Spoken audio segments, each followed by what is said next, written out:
Some focus on hemostasis and clotting. Remember that your platelets are not true cells, but they are cytoplasmic disc-shaped fragments from the megakaryocyte. We refer back to our lineage line. We are now over here on the megakaryocyte where we get a megakaryoblast, megakaryocyte, and then we get platelet. They do not have a nucleus or DNA, and they are unable to divide. Again, they are not true cells, but fragment. They do contain endoplasmic reticulum and mitochondria and certain granules. Again, you have that pluripotent stem cell. We have a myeloid stem cell progenitor, and then we will get some other colony stimulating growth factors, and then we differentiate into our megakaryocyte. They are essential for our blood clotting and control of bleeding. And again, we talked about the inflammatory response. This is present the minute that we have that insult into the system and we start the clotting cascade immediately. We're really going to focus in on that clotting cascade and really look at the steps that are involved with all of it. We will have also growth factors involved in the wound healing, clotting, and inflammatory response involved. Remember that we get bone marrow at a rate of 10% of the total platelet count per day of platelets. About 2/3 enter the circulation, and the other 1/3 is stored in a reserve pool in the spleen. They circulate for about 8 to 10 days in the circulation, and then they are cleared by the mononuclear phagocytosis system. So platelet functions are circulating in the plasma. They contribute to the regulation of blood flow in any damaged site with induction of vasocontraction and vasospasm.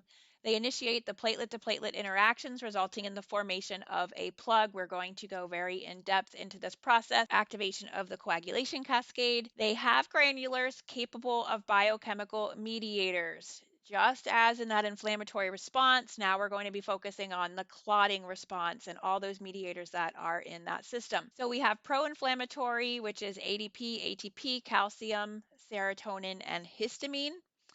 Alpha granulars contain platelet-derived growth factor, vascular endothelial growth factor, and then a basic fibroblast growth factor. We have angiogenesis inhibitors, platelet factor 4, thromboplastin, and inhibitors of metalloproteinases. They are going to initiate repair processes, including that platelet plug retraction and clot dissolution, which is also known as fibrolysis. Hemostasis. It is, we have that vascular injury. We then have to maintain the integrity of the blood vessel so that we don't have all our cells leak out as well as we bleed out. So it's kind of problematic if we don't maintain hemostasis. Damage is repaired by hemostasis plug and a formation of a clot, which we term thrombus, at the site of injury. There are two stages of hemostasis. We have primary hemostasis and secondary hemostasis. Primary hemostasis forms a weak plug mediated by interaction with platelets on the vessel wall. Secondary stabilizes the plug mediated by the coagulation cascade. This is going to be that stronger, more integral plug that gets placed. Here is the major components of hemostasis. We have that vascular injury, we have leaking of tissue factor, collagen, we have all those inflammatory mediators that are also going to cause vasoconstriction. We get platelet activation immediately with that inflammatory response. And then platelet activation is going to be involved with fibrinogen and von Willebrand's factor. And we get that primary hemostatic plug, that weak plug, that is the primary. Then what happens is we have that cascade that bringing more fighters, bringing more clotting issues to the area so that we now are going to activate the coagulation cascade. We get thrombin. We have a couple steps which we're going to talk about, and then we get that really strong blood clot, and that's involved in secondary hemostasis. Here you have antithrombotic control mechanisms. Remember, if we turn it on, we have to be able to turn it off, so we do have antithrombotic agents. We have fibrinolysis and clot degradation. So there are steps in the hemostasis, and we're going to break these down. So first, we're going to look at arterial vasoconstriction of the blood vessels, step 1. So the general sequence of events is that there is that vascular injury, and it leads to that transient arterial vasoconstriction to limit blood flow to that affected area. Then we have the endothelial cell lining, which is exposing prothrombogenic subendothelial connective tissue matrix, leading to platelet adherence and activation and forming that hemostatic plug. So that gets us into primary hemostasis. The blood vessels consist of those layers of endothelial cells, and they adhere to that underlying matrix. The matrix has a lot of proteins, so we have collagen, fibronectin, laminins, and when we have normal conditions, the endothelium regulates the blood flow and prevent spontaneous activation of platelets and the clotting system, right? We don't want to just forming clots for no reason whatsoever. Endothelial cells produce nitric oxide from L-arginine and synthesize prostaglandin from that arachidonic acid. So normally, this is not exposed. We are not getting activation. We have nitric oxide, and that helps prevent spontaneous activation. Nitrous oxide and prostaglandin, PGI2, are also antithrombotic and inhibit platelet adhesion and aggregation. So those are mechanisms that are normally present, and they are going to stop the process from happening on normal endothelium. Also, there is heparin, thrombomodulin, which limits platelet activation, and fibrin deposition, also plasminogen. When there is a resultant damage to the vessels, the endothelial cell barrier is compromised, and then the underlying subendothelial matrix is exposed. We get exposure to these things such as von Willebrand factor, and there's also intracellular structures called Weibel-Palade bodies, and these will activate platelets. And remember, the platelets are just circulating around in the blood and need to be activated, just like we saw with the inflammatory response altogether. They are also unactivated state and need to be activated. Platelet activation is primarily under the control of the endothelial cells. So once we have platelet activation, we're going to increase platelet adhesion to the damaged area, and then we're going to activate, leading to platelet degranulation, which stimulates changes in the platelet biochemistry and shape. And then we're going to have aggregation, which is platelet vascular wall and platelet adherence increases. We then will get activation of the clotting cascade and secondary hemostasis. So steps 2 is that primary hemostasis and the formation of that primary clot, and those are the steps with that. So let's take a look at the specifics of adhesion, activation, secretion a little bit more closely. So they are just normally rolling along the blood vessels. When there's vessel injury, they become adherent to the site of injury. That is that von Willebrand and Weibel-Palade bodies, and they decrease antithrombotic activity. So this is mediated by glycoprotein 1b, and it's in a complex with factors of the clotting cascade of 9 and 5, and also von Willebrand factor. That von Willebrand factor protein is found in the subendothelial matrix. We talked about that, and is released by the endothelial cells and also platelets. Platelet adhesion narrows the diameter of the blood vessel, resulting in increasing shear forces that would strip platelets off of the vessel wall. So we still have some mechanisms by which we make sure that the weak plug does not get taken away. We also induce conformational changes in the von Willebrand molecule, and that increases the affinity for GP1B, and that stabilizes that platelet adherent plug. This is also facilitated by other interactions, such as receptors on the platelets and exposed molecules of the subendothelial matrix, and two big ones of that are these receptors GPV1 and integrin alpha beta 1 on the collagen. And we get platelet activation. So as a result of those interactions with the endothelium and the subendothelium, then we get exposure to inflammatory mediators and platelets are activated. It results in reorganization of the platelet cytoskeleton. That's what's going on here in this picture, and we will getting a dynamic change in the platelet shape from a smooth sphere to a spiny projection and degranulation. And the spiny projection increases the surface area and results in the release of potent biochemicals. Here are your three main types of granules. These are called dense bodies, alpha granules, and lysosomes. So you can see over here we have that resting platelet. Here's some alpha granulars, here's some beta granulars, there's serotonin. We have a receptor, we get activated, we have that conformational change. We have down here the exposure to GPV1 and GP1B, von Willebrand factor, collagen. All of that then makes this activated platelet into that spiny process. We also have other things coming out of it, such as thromboxane A2, ADP, more serotonin. We're then going to release biochemical, and that is going to bring in more platelets. You can see that we get linkage. We'll talk about that momentarily. And you have receptors, epinephrine receptors. You have serotonin, and then we get aggregation. So they're going to all clump together, and that's considered aggregation. Platelet secretion. So the platelets contain lysosomes, dense bodies, and alpha granules. The dense bodies contain ADP, which is adenosine diphosphate, and that is going to recruit and activate other platelets through specific receptors. Also serotonin, calcium, again recruiting and activating other platelets. Serotonin is vasoactive and functions like histamine in this situation via vasodilates and increases permeability. Calcium is needed for adhesive interactions and intracellular signaling. We also have these alpha granules, and the alpha granules contain a mixture of clotting factors such as fibrinogen and factor V, some growth and angiogenic factors such as the platelet-derived growth factor or vascular endothelial growth factor, and all of that is going to help with releasing promoters or inhibitors of angiogenesis and being a mediator of promoting or inhibiting platelet activity. So turn on, turn off. The platelet lysosomes have a role in digestion of the phagocytic and cytosolic components, just like we do anytime we talk about that lysosomal degradation pathway. Same thing, same job. So we move on to aggregation. And this is stimulated primarily by thromboxane A2 and ADP, which will induce functional fibrinogen receptors on that platelet. The glycoprotein 2B3A complex, also called integrin, undergoes conformational change during activation to become a calcium-dependent receptor for fibrinogen. If we have a defect here, we would have Glasman thrombasthenia, and that is going to result in a failure of aggregation and diminished clotting times, and it's essential for formation of clot and thrombus.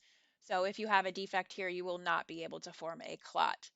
This is actually where a lot of our drugs target the clotting blockade. The next step then is that we have the fibrin strands. Complex. So here is fibrinogen. You can see that they're cross-linking between the multiple platelets, and that allows for that platelet aggregation to have clot retraction, and it forms that primary hemostatic plug. Those fibrinogen bridges are based on the receptors of the platelets. So very important situation there to create that cross-linking. Strands shorten, become denser and stronger, and approximate those edges of the injury. So they bring it together using the myosin and actin filaments in the platelet cytoskeleton. The contraction expels serum from the fibrin meshwork, resulting in greater packing and increased strength. If you have a minor blood vessel injury, then primary hemostasis is achieved by usually 3 to 5 minutes. If it's a major injury, we'll need secondary hemostasis. So all of that is the primary hemostasis and all the steps that are in the formation of that primary hemostatic plug. Now we move on to secondary hemostasis, and this is the deposition of the fibrin. This is where we get into your clotting cascade. The clotting cascade, just like the complement cascade, just like bradykinin, all of these are, we start off with one item and then we get multiple items, and it brings a lot more fighters, and its basically analogy is, why send only one person to do the job when I can have 20 of my best buds come over and we can knock out the job a lot quicker. So that's the basis behind most of our cascades, bringing more fighters, more clotting, more inflammatory response to the party so we can take care of the insult quickly. We have an intrinsic pathway or an extrinsic pathway. Both pathways converge on factor X. We use the Roman numeral system for the coagulation cascade. You do need to memorize it. There's no way around it. You have to know it because this is where a lot of our meds work, as well as knowing which are involved in the processes. The coagulation cascade is that group of plasma proteins, and they are activated sequentially. It forms a blood clot. So the end all be all is that we get the fibrin clot. So that is the goal, whether we're activated intrinsically or extrinsically. The coagulation cascade is going to give us that fibrin clot. So this can be activated by many substances that are released during the tissue injury and infection, including collagen, proteinases, kallikrein, plasmin, and other things such as bacterial products such as endotoxin. So if we're talking about the intrinsic pathway, that starts out with factor 12, and factor 12 is also known as the Hageman factor. If it is activated through the extrinsic pathway, we start with 7. And this is activated by actual tissue thromboplastin or tissue factor. So that is the activating mechanism. So we have that epithelial damage. So the extrinsic is actually by the damage that happens at the endothelium. The intrinsic factor is activated when the vessel wall is damaged and Hagman factor comes in contact to negatively charged subendothelial substances. So with the extrinsic pathway, you can see there's not very many steps. So it's basically step 7 and then we get to 10 right away. Over here on the intrinsic pathway, we have a lot more steps. So we have 12, 11, 9, and 8. The best way to remember it is you count down from 12, but you skip 10 because 10 is the common pathway. So you skip 10. So we 12, 11, 9, 8. 7's over here. And then we get 10. So all of these, there's multiple steps in between here. You don't need to know them. Just know that we have cleaving of the proteins and one activates the other. So then after we get cascade all started, then we ultimately come down here to the common pathway with factor 10. And factor 10 is cleaved. It also needs factor 5. So here's factor 5 in here. Also needs some calcium involved and some lipids. So then activation of factor X by these leads to the activation of fibrin, and it polymerizes to form that fibrin clot. Prothrombin is 2, thrombin is 2A, fibrinogen is 1, and then fibrin is 1A. When we get to this fibrin clot, we have to have cross-linking, and that's where we get the end, the 13. Again, multiple steps, multiple cleavings up here in the intrinsic pathway. You do not need to know it. You just need to know the big number. So 12, 11, 9, 8. Common pathway starts at factor 10. The extrinsic pathway is activated by tissue factor, which is then factor 7. And then we converge on factor 10. So what's interesting is the intrinsic pathway is not a significant pathway for normal hemostasis, but it is a pathophysiologic surface defense mechanism against foreign proteins, microbial pathogens, and artificial materials. Individuals with deficiencies in the intrinsic pathway, such as factor 11 or factor 12, do not have a disruption. So if it's higher up on the pathway, they actually won't have an issue with clotting. So your hemophilia A and hemophilia B are related to either factor 9 or factor 8 deficiency. And then you have major disruption of hemostasis and prolonged bleeding. Remember how we said too that the bradykinin pathway is heavily involved with that, and bradykinin, and that's that prekallikrein, which can also activate Hagman factor. So then we get activated factor 10 and then the prothrombinase complex, which is prothrombin and activated factors 10 and 5, activate prothrombin into thrombin. So you have 2 and then we have 2A, and that means activated. And then thrombin converts fibrinogen into fibrin, and that polymerizes into a fibrin clot. Thrombin has broad reactivity in the inflammatory response. In addition to producing fibrin, thrombin is an activator of other coagulation proteins such as 5, 8, 11, and 12. It will activate platelets, endothelial cells, increase nitric oxide, upregulate adhesion molecules for leukocytes, be involved with prostaglandin I2 and platelet-derived growth factor, monocyte. So thrombin is heavily active. Vitamin K dependent clotting factors include prothrombin, factor 7, 9, and 10, and then anticoagulation proteins such as protein C. So when we give warfarin, we're affecting all of these that are affected by vitamin K. So 9, 10, and prothrombin, as well as protein C, which is a cofactor protein. So we have secondary hemostasis. We have that deposition of the fibrin. So that comes over here and we get that polymerization. We get the deposition of the secondary platelet and the fibrinogen clot.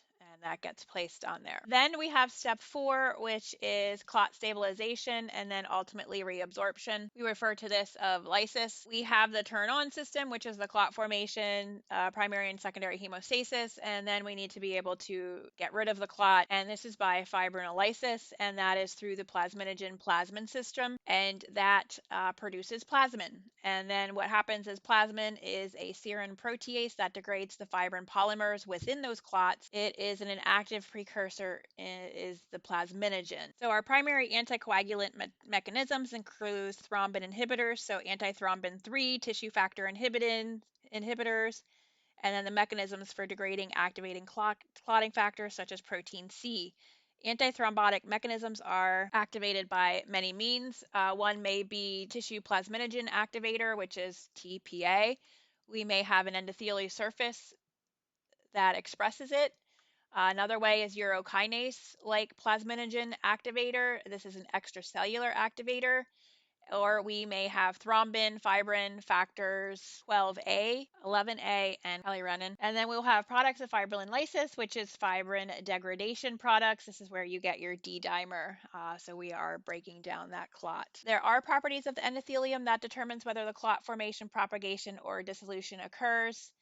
We have a couple factors that are favoring thrombosis versus inhibiting thrombosis. We're going to look at disorders of hemostasis and the thrombocytes. Breaking it down into whether it's primary hemostasis versus secondary hemostasis kind of helps you kind of put it into a certain pathologic process. So primary hemostasis, usually abnormalities of platelets, qualitative versus quantitative, and we are going to have certain features such as mucosal or skin bleeding. Mucosal would be epistaxis, hemoptysis, GI bleed, hematuria, menorrhagia. In the skin, you're going to see petechiae, ecchymosis, and easy bruising. And just remember the difference between petechiae, ecchymosis, purpura. Your petechiae are the real small, flat, red, discrete areas of bleeding, usually less 2 millimeters, non-blanchable, non-palpable. Purpura, they are resulted from coalesced petechiae, and they are either dry or wet. Dry is, under the skin. Wet purpura can be described as a hemorrhagic blister. Bruise or ecchymosis, this is a subcutaneous accumulation of extravasated blood. Skin is flat. The color evolves over time from purple, blue, reddish, greenish, yellow, and that's reflecting the metabolism of hemoglobin, bilirubin. When you have more than 5 bruises, it is considered significant, and when bruises of the same age are consistent with a single traumatic event, okay, but where bruises of different ages are consistent with an ongoing process. Hematoma is a collection of blood in the extravascular space. Sub-Q hematoma raises the skin profile. Hematomas in deep tissues may be suspected due to pain, drop in hemoglobin level, or fluid collection on imaging. So those are just a couple things to take in consideration when we're talking about types of bleeding and the terminology and bleeding manifestations. So the primary hemostasis is that initial steps in clot formation, and it basically relies on the integrity and elasticity of that vessel wall and your platelets, your von Willebrand factor, and then secondary hemostasis is the resultant of the coagulation cascade. One of the things that you're going to always look for is their active bleeding, and then you would be looking for an anatomical or surgical site, and you would be evaluating the prothrombin, the activated partial thrombostin, thromboplastin time, platelet fibrinogen, and blood smear are reviewed. If we look at qualitative, then we are looking at the qualities of the platelets. If we are looking at quantitative, then we are looking at the quantity of the platelets. So you would not look at PT or PTT in this situation because we're not working on the clotting cascade. So that is most likely going to be normal if you would test it because we're not in that clotting cascade pathway. Tests for primary hemostasis would be your von Willebrand factor, antigen to von Willebrand. There may be a normal platelet count. Again, your PT and PTT would be normal in primary hemostasis. So let's take a look at immune thrombocytopenic purpura. So this is an autoimmune production of IgG against platelet antigens.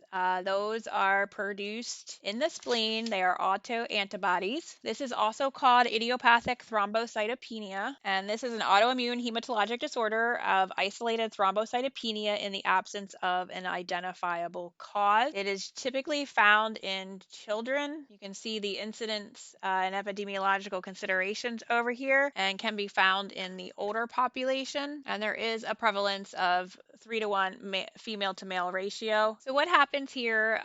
There is a cause that is responsible for breaking the immune tolerance and initiating that autoimmune process. So we're talking about that self-tolerance, that entire thing we covered in immune. And then we have immune dysregulation, mainly through the autoreactive T cell abnormalities and environmental triggers, and that produces progression of the disease. The exact pathophysiological process is complex, still being investigated, but current evidence suggests that there is several different processes that cause the destruction of the platelets in the spleen by these antiplatelet antibodies that are directed against GP2B3A. So those antibodies are produced against that GP2B3A complex. Then there is also impairment or inhibition of the platelet production, and that results in suppression of normal megakaryocyte development. And then we also would get some T cell destruction of platelets and megakaryocytes in the bone marrow. We can classify it as chronic and acute, also primary versus secondary. Primary means that it's autoimmune. If it's a secondary, there may be another cause, such as hepatitis C, HIV, H. pylori. Primary is immune. You would have a decreased platelet count. Normal PT, PTT coags are not affected, and increased megakaryocytes in the bone marrow related to issues with the T cells attacking them. Signs of bleeding: absence of systemic symptoms, absence of splenomegaly, hepatomegaly, and absence of lymphadenopathy. And then your presentation would be platelets low, no evidence of myelodysplasia, so none of your other lines are going to be impacted. And then you're going to have your serology to rule out causes. Another one is microangiopathic hemolytic anemia. I'm not going to spend too much time because we talked about hemolytic anemias previously. So that is when we were talking about that microthrombi. So you have the subendothelium, you have the endothelium over here. And what happens is we get these microthrombi, and they're little platelets that form. And what ends up happening is those red blood cells get sheared. So the red blood cells are rolling around, they hit them, and then they get sheared.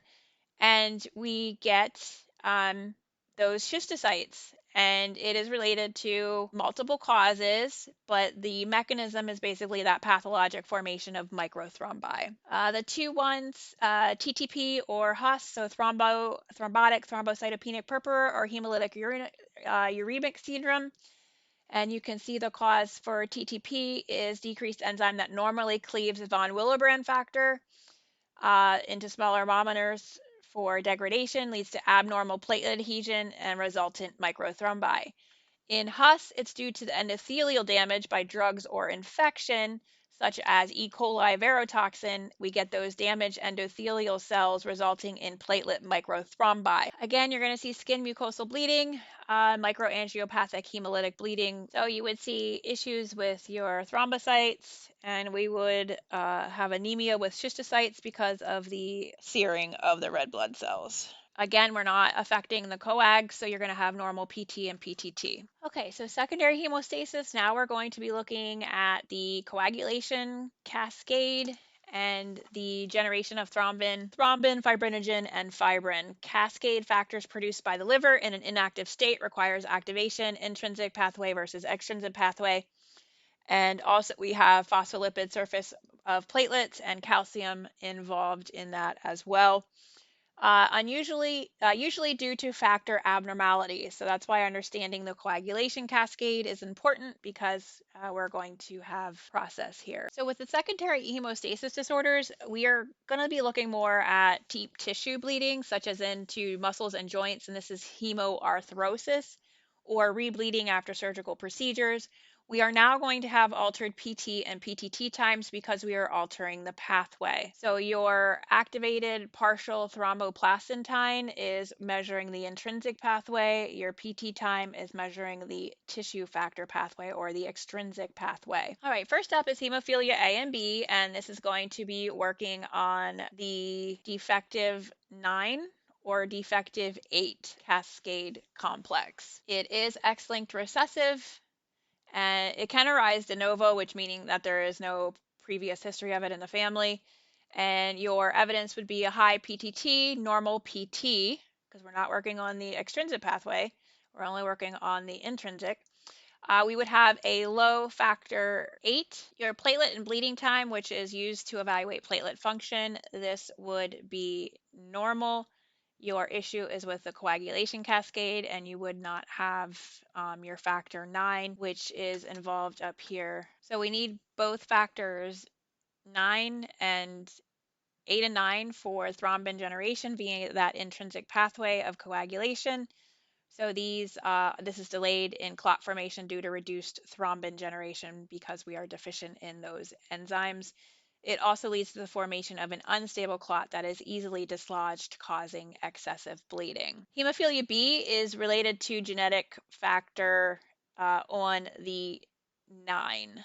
So hemophilia A is related to 8, B is related to 9. Remember, because it's recessive, that boys are going to be impacted more so. Females would be potential carriers, and then you're looking at positive history on the maternal side. So recurrent severe bleeding, muscle bleeding, prolonged heel stick or circumcision, mucocutaneous, hemiarthrosis, intracranial, and your CBC, your PT time, your also pool of von Willebrand factor, LFTs. All right, so your activated partial thromboplastin time would be prolonged, and then you're going to have plasma factor 8 and 9 assays, which would be helping diagnosing. You would do mixing studies, all that kind of stuff, but you would obviously be sending these patients to a hematologist if you suspect hemophilia. Your PT time would be normal because you're not on the extrinsic pathway here, and you would be ruling out von Willebrand factor, so this would also be normal, and this is going to most likely be prolonged.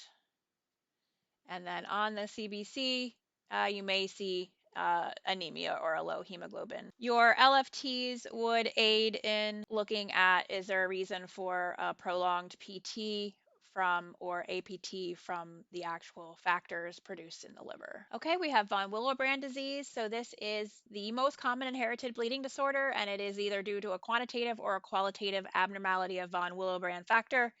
And we remember that that plays a critical link between platelets and exposed vascular endothelium, and then binds and stabilizes coagulation factor 8. You can see its incidence there, 66 to 100 per mil in the general population, male equal to female, and African American greater than Caucasian, and less common in developing countries. We get that mutation in the von Willebrand factor gene, and this is autosomal, so this is genetic. We have some penetrance issues, which may make for some varying levels. Your patho is, I'm not going to go over it. We just went over all of this when we went through normal physiology, so just refer back to that. When we talk about its classic symptomology, this would also be minor wound bleeding, post-op bleeding, and when we're talking about tests, prothrombin time would be within reference range for von Willebrand, because that is, again, measuring the intrinsic pathway and usually does not have any impact. So you would see an activated partial thromboplastin time that is elevated because remember that your von Willebrand factor affects and stabilizes factor 8. So that's on that intrinsic pathway. Your CBC would likely be normal, except for some variations such as type 2B, where you may have some low platelets. And then you would pull von Willebrand factor antigen, and that would be diagnostic. And we also have an assay, which would also be diagnostic. So you're specifically looking for von Willebrand factor issues. Vitamin K deficiency. So it disrupts multiple coagulation factors. K is activated by epoxide reductase in the liver, and then it carboxylates factors 2, 7, 9, 10, protein C, protein S, and they are all necessary for factor function. Occurs because there's either a lack of GI colonization in newborns, that's why we give vitamin K, long-term antibiotic therapy, malabsorption issues, or we're on certain types of meds. Factor 9, factor 2, factor 10, 7. So also remember that we have protein C and S, and these are natural anticoagulants and require vitamin K for their antithrombotic activity. Protein C is heavily involved with the thrombin. Malabsorption is usually the main issue related to how we get a vitamin K deficiency. Other causes of abnormal secondary hemostasis would be liver failure. Remember that your coagulation factors are all produced in the liver. So it is a clear way that we can test if there is liver failure if we do have issues with your coagulation factors. The other thing is decreased activation of vitamin K. Another thing is looking at large volume transfusion, and that's going to dilute your coagulation factors, and that's a relative deficiency, and you would take that into consideration. Okay, thrombocytosis. This would be a platelet count greater than 450,000. You would be looking at your CBC, and then you would be looking at a peripheral smear. And then you would confirm whether it is a true one or not. If there is not increased platelets on the smear, then you consider a false thrombocytosis or spurious. If there is, take maybe a look at a secondary or reactive cause, such as with infection, malignancy, and some other disease conditions. Then you consider maybe some bone marrow morphology, such as there is chronic myelogenous leukemia. There's your BRCA-ABL gene issue. Down here is JAK2 again, but you can see there's a lot of genetic issues going on with this. Then other disorders that would be involved with thrombocytosis would maybe be a myeloproliferative disorder, acute myeloid leukemia, primary myelofibrosis, essential thrombocythemia, which we'll be talking about next. So that's kind of the flow chart as to how we would identify some thrombocytosis. Okay, primary thrombocytosis, or also called essential thrombocythemia. This is a proliferation of mature myeloid cells, and it's characterized by clonal proliferation of myeloid cells with varied morphologic maturity and hematopoietic efficiency. So they're going to be varied abilities of them to perform their appropriate jobs. The pathogenesis is not very well understood with this, so it's a clonal disorder. So they do realize that about 90% of these have a somatic driver mutation. So these would be one of the reasons that these are, and these mutations result in upregulation of the target genes, which is essential to this process. So you have JAK2, calreticulin, and this is your myeloproliferative leukemia oncogene. So they know that they are involved in the process and the usual drivers. They also believe that there's increased sensitivities to certain cytokines, growth factors, and also there is some inhibition of platelet inhibiting factors. So these are all involved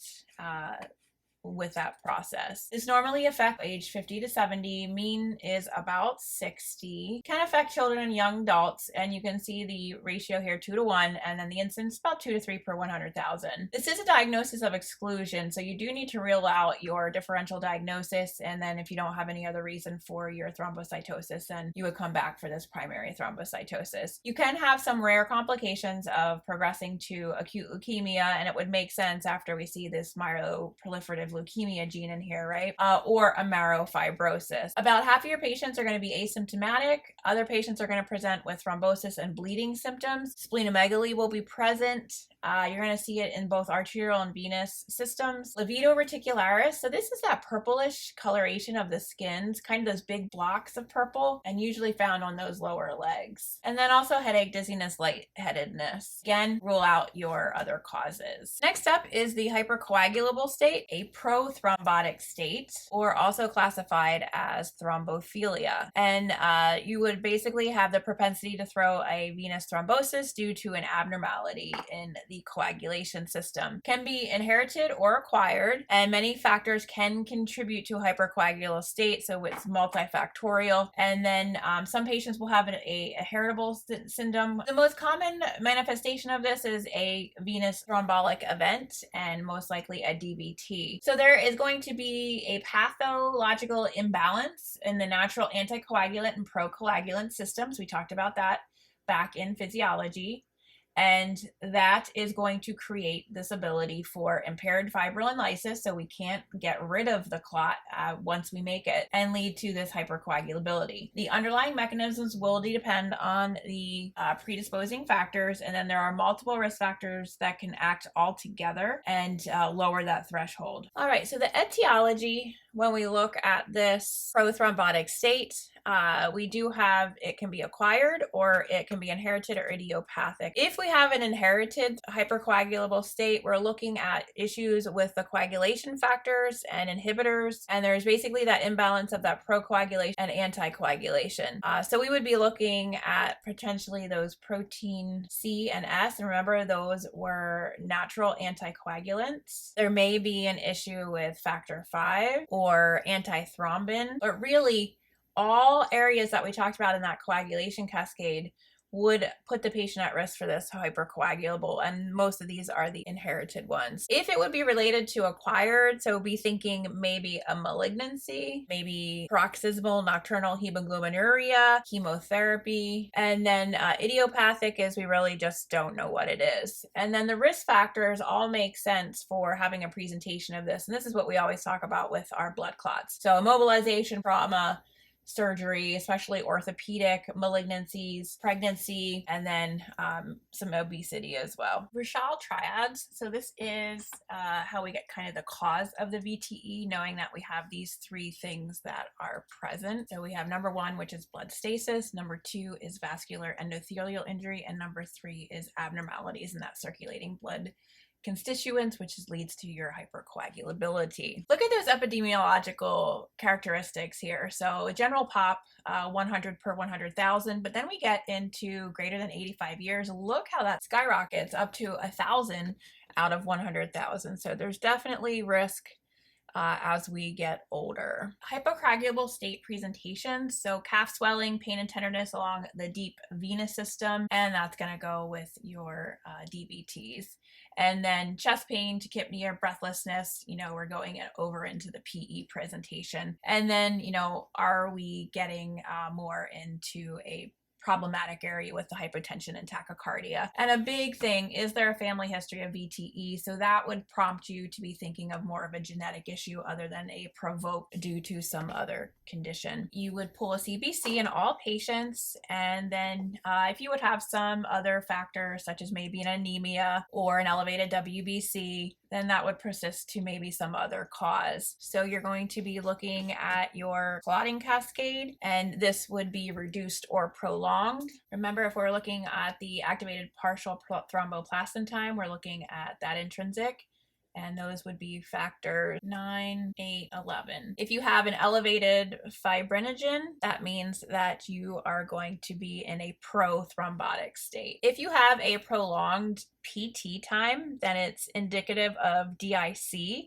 especially if you have the presence of those other supporting features such as prolonged APTT, low platelets, low fibrinogen, and increased D-dimer. So that all works together to give you DIC. D-dimer would be normal or elevated. You're also going to be looking if there's the presence of a secondary cause such as nephrotic syndrome. So you would be looking at kidney function and your albumin level, nephrotic syndrome. If we have low albumin, that would be consistent with nephrotic because you're going to have more in the urine. Triglycerides will be increased in nephrotic syndrome. So then you would get into your secondary testing. So now you're looking at really those specific causes and looking for an inherited thrombophilia. So that moves us into DIC. This is an acquired syndrome characterized by the activation of the coagulation pathways, results in formation of intravascular thrombi and depletion of platelets and coagulation factors. So you have both going on here.